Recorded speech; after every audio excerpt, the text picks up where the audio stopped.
Estamos aqui com André Aquino, gente. Uma salva de palmas. Maravilhoso. Já ministrou pra gente aqui. André Aquino, ele é ministro, né?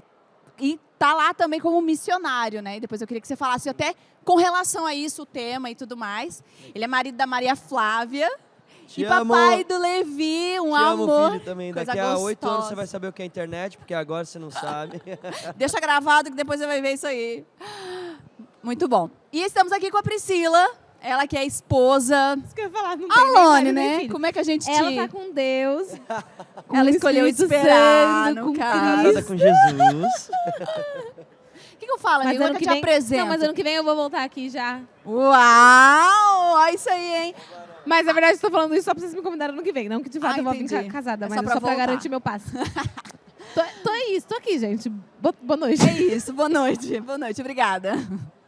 Eu ri por causa da piada, porque eu tinha esquecido o nome da conferência. Aí você falou, estamos aqui na Conferência Piedade. Eu... Gente, então, a nossa convidada, ela tá muito por dentro, né, do nosso Eu sempre tô. tema. Gente, eu sou da família, vocês sabem? Meus amores, Acabou de ajudei saber. a programar metade desse ambiente. Gente, por favor, vamos lá. Eu quero trocar uma ideia com vocês, porque esse tema, ele é um tema extremamente relevante. Todo ano a gente faz alguns temas que não estão em alta, digamos, por aí, não se fala muito por aí, mas que a gente entende biblicamente que é altamente relevante dentro do reino, né? E nós estamos falando sobre piedade e na trajetória de vocês, no caminho, no que vocês estão construindo. A primeira coisa que eu queria descobrir nesse momento é se vocês têm alguma ideia do lugar onde Deus está querendo levar vocês. Se vocês têm alguma noção, alguma coisa que vocês têm certeza do caminho para onde Deus está levando vocês, qual a participação de vocês no reino. Profunda pergunta, né? Gostei da pergunta. Ensaiei muito eu para acho que isso. As pessoas trazem respostas Eu legais. acho que Viu, nunca hein? ninguém me perguntou exatamente É? isso. Responde primeiro pra eu ter uma referência. Tá. Ó, de 2 anos pra cá eu me apaixonei como nunca pelo Brasil. E eu voltei pra cá, eu tive um tempo sabático, ano retrasado, eu e minha esposa, na casa de oração lá em Kansas. Quando eu tava no avião pra cá, Jesus começou a falar comigo e eu ouvi audivelmente para eu abrir em Provérbios 11:11. Jesus, você quer falar comigo? Manda um Apocalipse, né? Um João, né? Mas Provérbios, né? Tipo, Provérbios é pra eu ler assim uma frase antes de dormir, Provérbios né? Uma tipo legenda popular, de né? Instagram. Aham. Cara, eu abri Provérbios 11:11 e foi o texto que mudou minha vida. Hoje, quase todo lugar que eu vou, eu só prego isso. Uau. Que fala, os benefícios que os justos trazem prosperam uma cidade, mas as palavras dos maus a destroem. Cara, quando esse versículo veio, eu me vi num espelho e eu vi que quantas vezes eu falei mal dos políticos do Brasil, quantas vezes eu falei mal da minha cidade, falei mal do meu país, falei mal da minha nação, falei mal do sistema público, falei mal do sistema educacional. E, na verdade, Provérbios diz que pelas palavras más eu estou destruindo a minha cidade.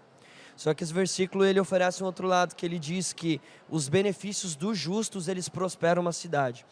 E comecei a entender que nós somos justificados pelo sangue de Jesus, então eu tenho o poder de prosperar uma cidade.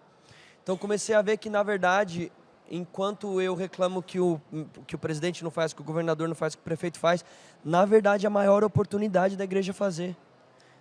E, sabe, a gente estava recentemente no norte do país, quase divisa com o Pará, tanto buraco que a gente passou para chegar lá, literalmente um caminho de 1 hora, demorou 3 horas, porque você tinha que andar 30 km por hora desviando de buraco.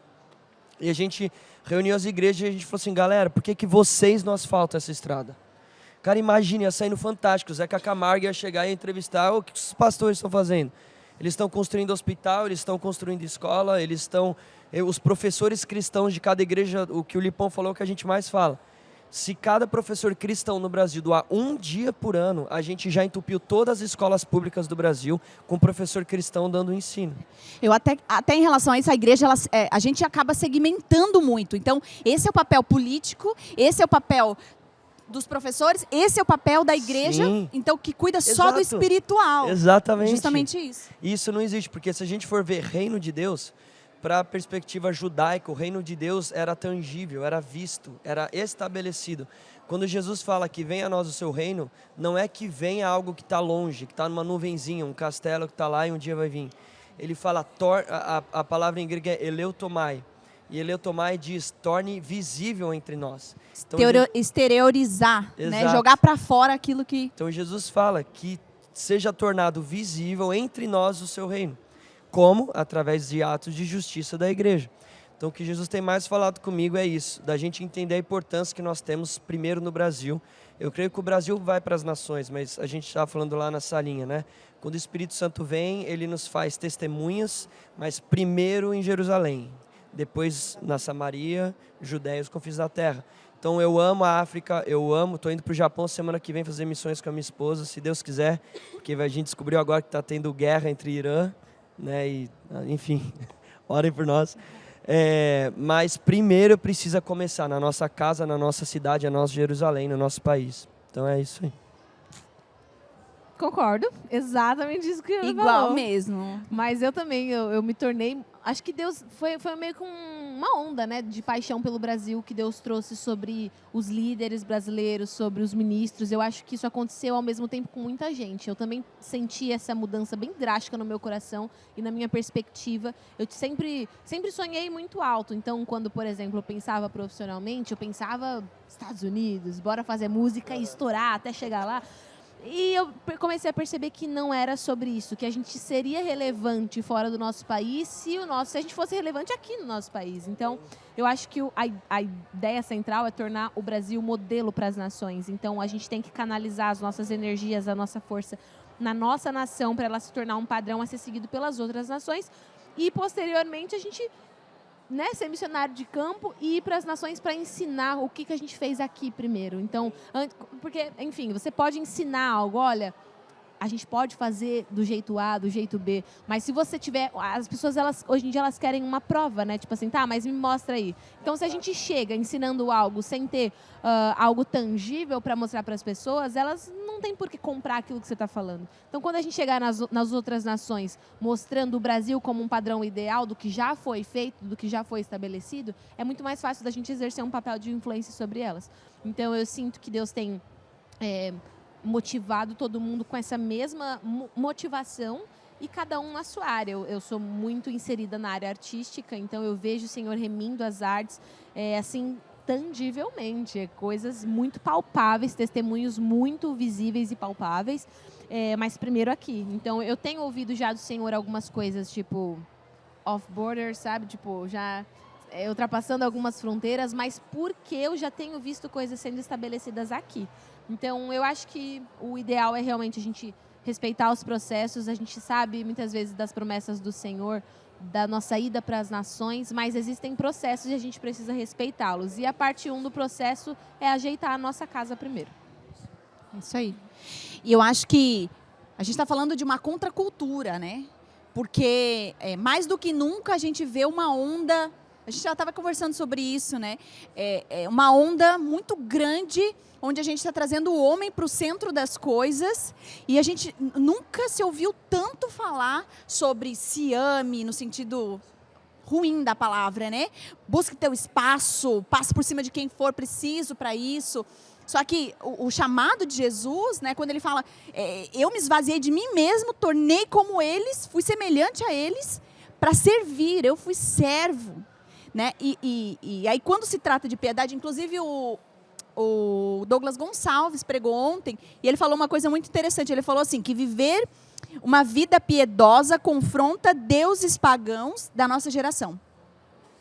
Porque o que é piedade, né? A gente às vezes olha para a piedade e fala assim, piedade é fazer caridade, só tem a relação com entregar uma cesta, só tem relação com isso.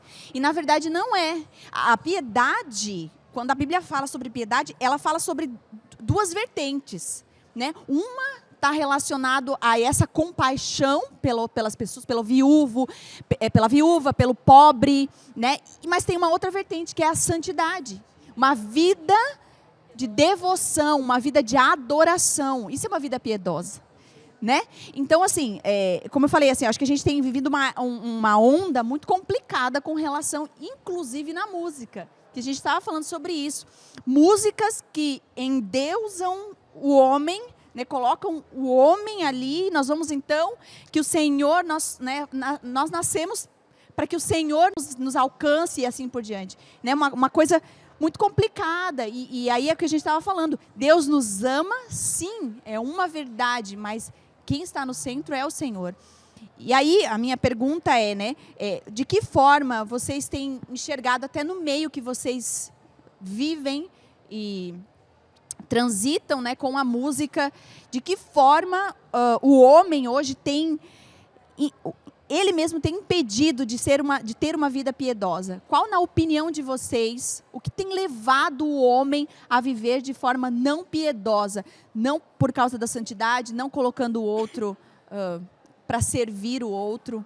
Eu acho que o que eu mais posso observar, assim, da minha geração é que a minha geração tem muita dificuldade de submissão. Muito absurdo.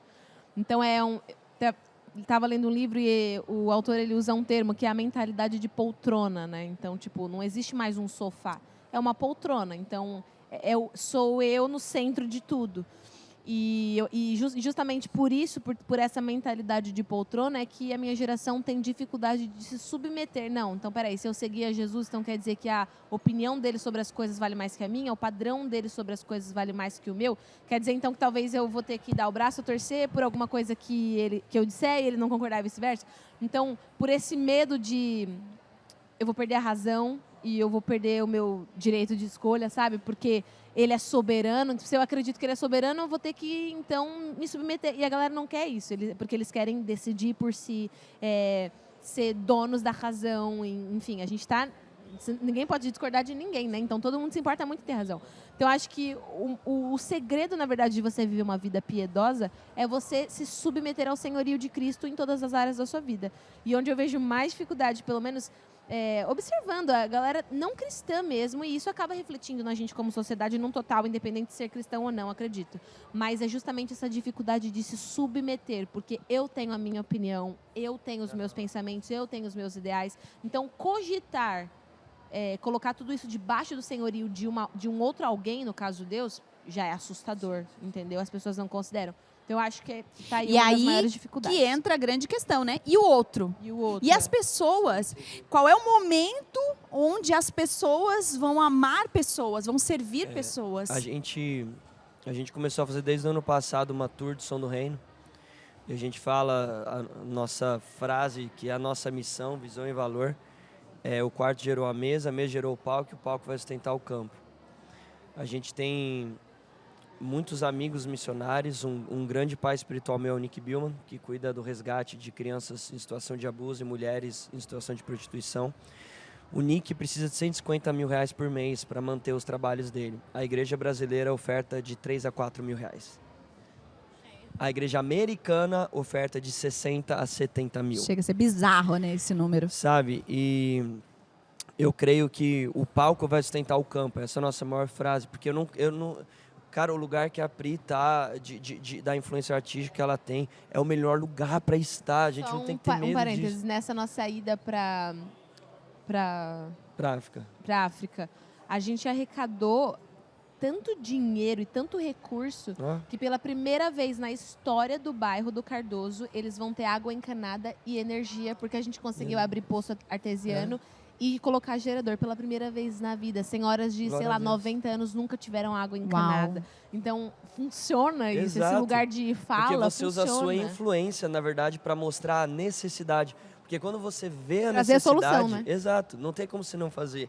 E você falou algo que é um dos versículos que eu sempre tento me analisar em relação a isso. Amós 5, 21 a 24 diz, é bem pesado, mas... Não suporto os encontros religiosos de vocês. Eu estou cheio dos seus congressos e conferências. Não me interessam os seus projetos religiosos, seus lemas e alvos presunçosos. Estou enojada das suas estratégias para levantar fundos, das suas táticas de relações públicas e criação da própria imagem. Olha agora. Eu não suporto mais a sua barulhenta música de culto ao ego. Meu Deus! Quando foi a última vez que vocês cantaram para mim? Alguém aí sabe o que eu quero? Eu quero justiça. Um mar de justiça. Uau. Eu quero integridade, rios de integridade. Então eu creio que a gente não é demonizar, nós somos músicos, nós somos criativos, artistas, mas é justamente agora unir isso com a necessidade. O U2 já fazia isso há anos atrás. Vamos nem sabe? comentar isso, mas tudo bem. Tipo, Bill Gates faz Não quero nem isso. comentar sobre sabe? isso, tudo bem. Então, Incrível, é exatamente isso. É aquilo que eu estava falando, quando Jesus veio, ele veio para servir, sim. né? E a grande questão hoje é que a gente não sabe mais servir. A gente não sabe mais servir. Todo mundo tem que procurar o seu espaço. Sim. Como se você não achasse o seu lugar de altar para você, né? E às vezes você fala, claro que eu não faço isso. Mas quando você passa por cima de alguém para que você, de alguma forma, se sobressaia e quando o seu coração, quando você acorda, o seu coração não está disponível do tipo, quem eu vou servir hoje? É isso aí. Eu acordei para quem hoje? De que forma eu vou ser usado E pelo às Senhor? vezes, assim, a gente viu muito até na nossa família, sabe? A minha esposa, ela é meu ponto de equilíbrio. Várias vezes ela me puxa em algo que eu falo, por que ela foi falar isso? Mas uma das coisas que ela falou é, legal, a gente está viajando o mundo inteiro para várias nações, mas a minha família ainda não conhece Jesus, Uau. sabe? Então esse ano a gente até deu uma parada e a gente começou a fazer um pequeno grupo em casa, que familiares estão vindo, para a gente discipular, sabe? Então é realmente a gente olhar para o próximo.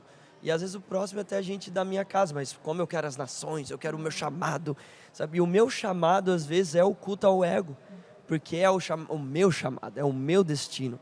Mas o nosso chamado é conhecer Jesus, sabe? Se eu estou indo para fazendo qualquer outra coisa, até eu viajando, vindo para Joinville, se eu estou vindo para Joinville na conferência Andadura, mas eu estou orando menos, amando menos a Jesus, eu estou fora do meu chamado, embora eu esteja viajando. Então, Perfeito. E você falou sobre aeroportos e tudo mais, né? O que vocês têm enxergado de igrejas? O que vocês têm visto com relação a esse tema? Vocês têm visto a igreja preparada para isso? Tanto de viver a contracultura, de pregar o que a Bíblia, por exemplo, quando fala de submissão, que a Pri levantou. Mulheres, submetam-se aos seus maridos. O que vocês têm visto, por exemplo, a Pri, que deve ir em encontro de mulheres? Né? O que você tem visto a pregação? Ou a igreja está preparada e indo na contracultura do mundo, de viver a santidade de uma vida piedosa? É o que vocês têm enxergado da igreja? É muito estranho para mim falar disso, porque eu convivo com muita gente do lado de fora. Então eu carrego tanto a visão de uma pessoa de dentro quanto... E que bom por isso. E Tem uma passagem visão nos de dois fora. lugares. Infelizmente, a visão das pessoas de fora é uma igreja despreparada. Mas o que eu e, enfim, a galera que trabalha comigo no discipulado dessa galera, o que a gente tenta trazer é que o exemplo, talvez, que você tenha de igreja não significa a totalidade da igreja. Geralmente, as minorias, elas fazem, às vezes, mais barulho do que a maioria. Então, às vezes, uma minoria despreparada acaba prejudicando a imagem, digamos assim, da maioria. Então, o que a gente tenta desconstruir na cabeça das pessoas é isso. Poxa, se você viu, por exemplo, um líder religioso errando de uma maneira muito brusca, sei lá, isso não significa a totalidade da liderança da igreja brasileira. E aí, enfim, a gente começa a desconstruir. Eu acredito que a igreja, ela se despertou, mas eu também acredito que se a gente se perder no mover, Deus vai levantar outro. E não adianta a gente perceber que Deus está fazendo algo. A gente precisa se mover com Ele e agir com Ele como co-participantes daquilo que Ele tem feito. Eu acho que é entrar no mover dele, né? Então, a igreja está preparada? Eu acho que a igreja está preparada porque Deus já cedeu para a gente todas as ferramentas. Eu só não tenho certeza se a igreja está atuando. Esse é o meu ponto. Então, por exemplo, na minha esfera, que é a esfera artística, o que eu espero é que eu olhe para o lado e não me sinta numa condição de solidão. Tipo, eu tô sozinha indo para esse lugar, porque, na verdade, a intenção, já que a gente tem pregado tanto sobre as 7 esferas, sobre ocupar os 7 montes, é eu olhar para o lado, ou pelo menos para trás, e ver muita gente vindo comigo. Mas se eu ainda, após anos de pregação sobre ocupar as esferas, não consigo me sentir acompanhada, tem alguma coisa errada. Quer dizer que a gente já foi preparado, a gente só não começou a atuar. Se a gente perder o timing do Espírito Santo, infelizmente perdemos. Então, eu acho que eu, pelo menos, tenho mudado um pouquinho a minha pregação no sentido de não só encorajar, tipo, vamos invadir as artes. Todo mundo já sabe o que tem que fazer e para onde ir. Todo mundo já sabe. Você já sabe quais são as ferramentas. Você só tem que ir. Então, a pergunta não é você sabe o que você tem que fazer, você já está fazendo o que você sabe que você tem que fazer. Um dia eu vi um filme que falava sobre um professor de história e ele falava assim, a gente estuda história para a gente aprender o hoje, né? E se a gente estudar a história dos avivamentos, a gente via duas características. E depois das características eu vou falar a minha pergunta para o Espírito Santo hoje. Sim. A primeira característica que você via, o avivamento, ele trazia transformação social. Então, por exemplo, os irmãos Wesley, eles ficaram milionários com os hinos que eles compuseram. O que eles fizeram? Obras de caridade, né? Então, eles visitavam prisioneiros, davam assistência a órfãos, às viúvas, né? Então, o avivamento, ele sempre esteve atrelado à justiça social. E os avivamentos que não estiveram atrelados à justiça social, eles foram moveres muito intensos, mas o que aconteceu com os homens de oração que a gente tanto ama, avivamento no País de Gales, avivamento na Escócia, né? Tantos outros, nas Ilhas Fiji, homens de oração, mas o que aconteceu? A maioria morreu com depressão. Então, assim, eu acho que a gente tem que aprender com o que aconteceu, nosso avivamento, e aí vem a minha pergunta hoje. Espírito Santo, como a gente vai ter um avivamento sustentável no Brasil? Porque eu não quero um avivamento que a nossa geração vai passar e acabou, sabe? Como que a gente vai transformar esse país? Então, é atos de justiça, com intercessão, claro, mas também sabendo o nosso ponto de equilíbrio, né? Porque a gente sempre tem que pensar, como a Pri falou, né? Qual que é a imagem que as pessoas estão tendo da igreja lá fora e, ao mesmo tempo, o ponto de equilíbrio de eu saber aonde eu estou negociando meus valores do evangelho. Porque, como a gente falou hoje, existe o evangelho do vem até mim, esse evangelho do vem até mim tem que ser gritado do telhado. Mas existe o evangelho do vinde após mim, que é para os discípulos. Então, primeiro eu prego o vinde a mim, depois eu prego o vinde após mim. Então, eu creio que agora a gente precisa entrar no vinde após mim, porque o vinde após mim negue-se a si mesmo, negue seu pai e sua mãe, sabe? Carregue sua cruz, se santifique, sem santidade ninguém verá a Deus. Né? E através disso eu acho que a gente vai conseguir ter um avivamento sustentável. E a grande questão, né, sobre o avivamento é que o que a gente enxerga é que as pessoas estão esperando o avivamento acontecer nela, né? Então, eu não vejo a hora de acontecer o avivamento para ver o que vai acontecer comigo, né? Mas a grande questão é que o avivamento ele passa pela igreja por causa das pessoas. Exato. É uma onda. É expulsão. Exatamente. É equibalo, né? Exatamente. Então, a grande confusão da igreja, das pessoas, eu quero fazer parte do avivamento e eu quero sentir o que todo mundo vai sentir. Né? Mas é justamente isso. O que o Senhor espera é atos de justiça por causa das pessoas. O avivamento é para alcançar as pessoas. Não está relacionado com você. Experiência pessoal, né? E isso me preocupa muito, porque hoje em dia, por exemplo, eu fui numa igreja uma vez, e aí a gente tava no carro, e aí o motorista virou pra gente e falou assim, André, você não precisa não precisa fazer nada aqui na igreja. Você dá um acordezinho assim, ó, tá, a galera já vai chapar, não precisa tocar música rápida, nada. Eu falei, mas por que música rápida não é adoração? Ele, não, cara, é que aqui a gente gosta de chapar. E, cara, tipo, hoje em dia... Deturpado o conceito de avivamento, preocupante, né? Exato. Isso é preocupante.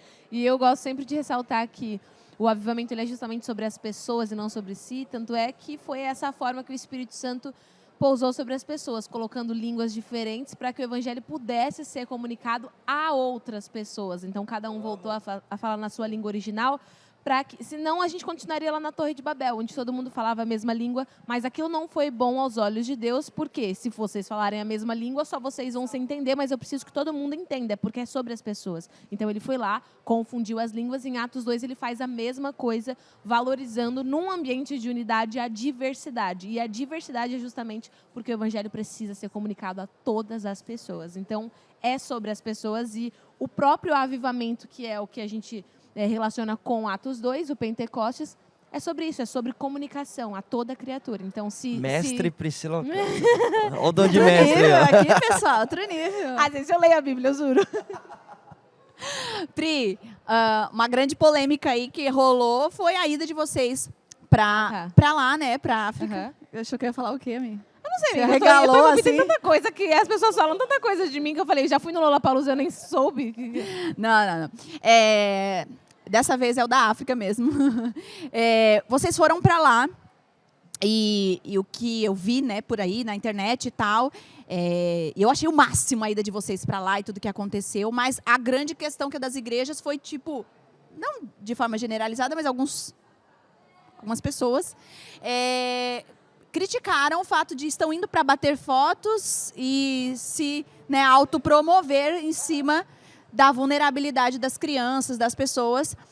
E aí, você já deu um spoiler, né? O que vocês conseguiram através dessa exposição? Então, eu quero dizer que as fotos que eu postei renderam energia para um bairro que nunca teve energia na história. As fotos renderam água encanada para uma comunidade, um bairro que nunca teve água encanada. As fotos renderam a primeira empresa que vai profissionalizar os jovens do nosso bairro do Cardoso. As fotos renderam transformação de todos os meus amigos, que foram inclusive a minha. As fotos renderam uma vaquinha de quase 500 mil reais, que não foi...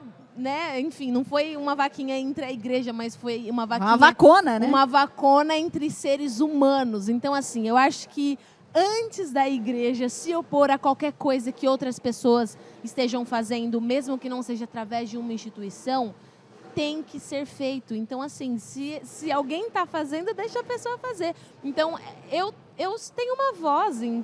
Por que eu não usaria essa voz? Por que eu não usaria essa plataforma? Não, e a Mateus disse que uma lâmpada foi feita para colocar num lugar para iluminar a casa toda, não para colocar embaixo uma vasilha. Eu acho que tudo diz respeito ao seu coração, enfim.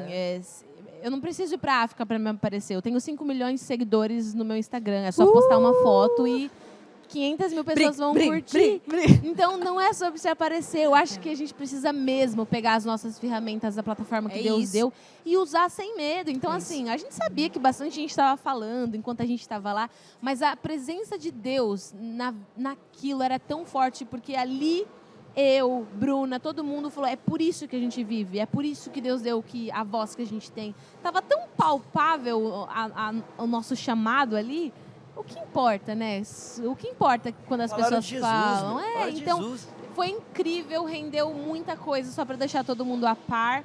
Agora, nesse ano, a gente abre essa empresa profissionalizante para os nossos jovens lá. E isso é muito surreal, porque o próprio bairro vai gerar economia para o próprio bairro. A gente vai tornar o bairro autossustentável. Então, a guerra acabou lá em 2012, então eles ainda estão se reerguendo, tudo muito recente, mas a gente conseguiu muita melhoria. A gente ampliou o local de alojamento, agora os albinos vão morar na aldeia, falo com a gente porque eu sou da família, moram com a gente e aí a gente consegue fazer os tratamentos neles. Então, foi o Kaique, né, do Giovanni Si, contando um testemunho, ele disse que no começo do ano Deus ia fazer com que os 10 anos de projeto deles fosse honrado em um só ano. E foi através dessa viagem que Deus testificou isso, porque ele falou que nunca em tantos anos de campo missionário ele havia visto um ministério, um projeto missionário tão rico assim, sabe, cheio de abundância, porque era muito recurso que chegava assim. E a gente tipo, já que tá dando certo, vamos fazer mais, faz essa vaquinha, faz aquilo. E enfim, foi uma bênção. Glória a Deus, amiga. Eu queria te dar mesmo esse espaço para você falar mesmo do que aconteceu e Hashtag Fala Pri. É isso aí. Eu quero agradecer, André, pelo tempo que você dispôs aqui na igreja. Uma honra ter você aqui. Nossa, sem problema, meu amigo. Vou marcar mais onda dura. Pri, daqui a pouco é você. Já. E já estamos muito empolgados com isso. Então, beijo, galera. Obrigado por todo mundo que está aí. Fiquem com Deus e até a próxima.